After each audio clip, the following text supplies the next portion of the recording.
Asra, what is the perimeter of a rectangle with a length of 4 cm and breadth या width of 6 cm.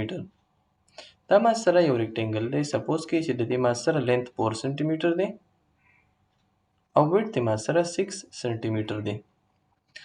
په ریکټینګل کې دا خوبي وي که چېرې تاسو دې ته وګورئ نو د دې مثال په طور دا 4 سانتي میټر A سایډ نوم ورکوم، د 6 سانتي میټر له زه B سایډ نوم ورکوم، نو د دې به C شي او د دې به D شي.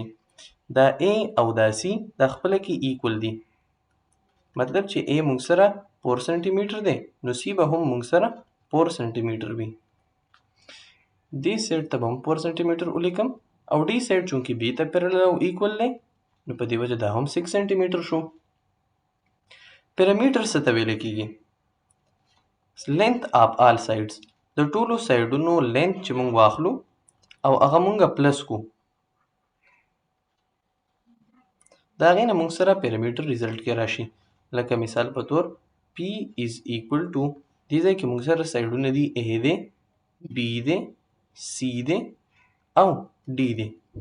ډایرکټ تاسو په دې کې پوټینګ که چېرې وکئ نو مونږ سره به شي د A په ځای 6 پلس 4 پلس C په ځای به اګین مونږ سره 4 شي او پلس 6 به شي، 10 پلس 10 به شي او مونږ سره راځي 20. یونټ دا سانتي میټر، ایډیشن کې یونټ کې چینجز نه راځي. بس 20 سانتي میټر ما ولیکو. د دې په ځای تاسو ډایرکټ داسې هم لیکلی شئ چې A مونږ سره د C برابر دی او B مونږ سره د D برابر دی. نو د A په ځای باندې خو A شو، B په خپل ځای راغی.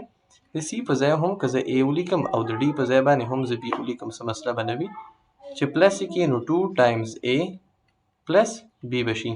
2 پیرې A شو، 2 پیرې B شو. که دا فارموله ډایرکټ یوز کوئ او که ډایرکټ دا شانتې کنسپچولی پوټینګ کوئ نو انسر به ستاسو سیم راځي. لکه دې کیس کې مونږ سره آپشن D راځي.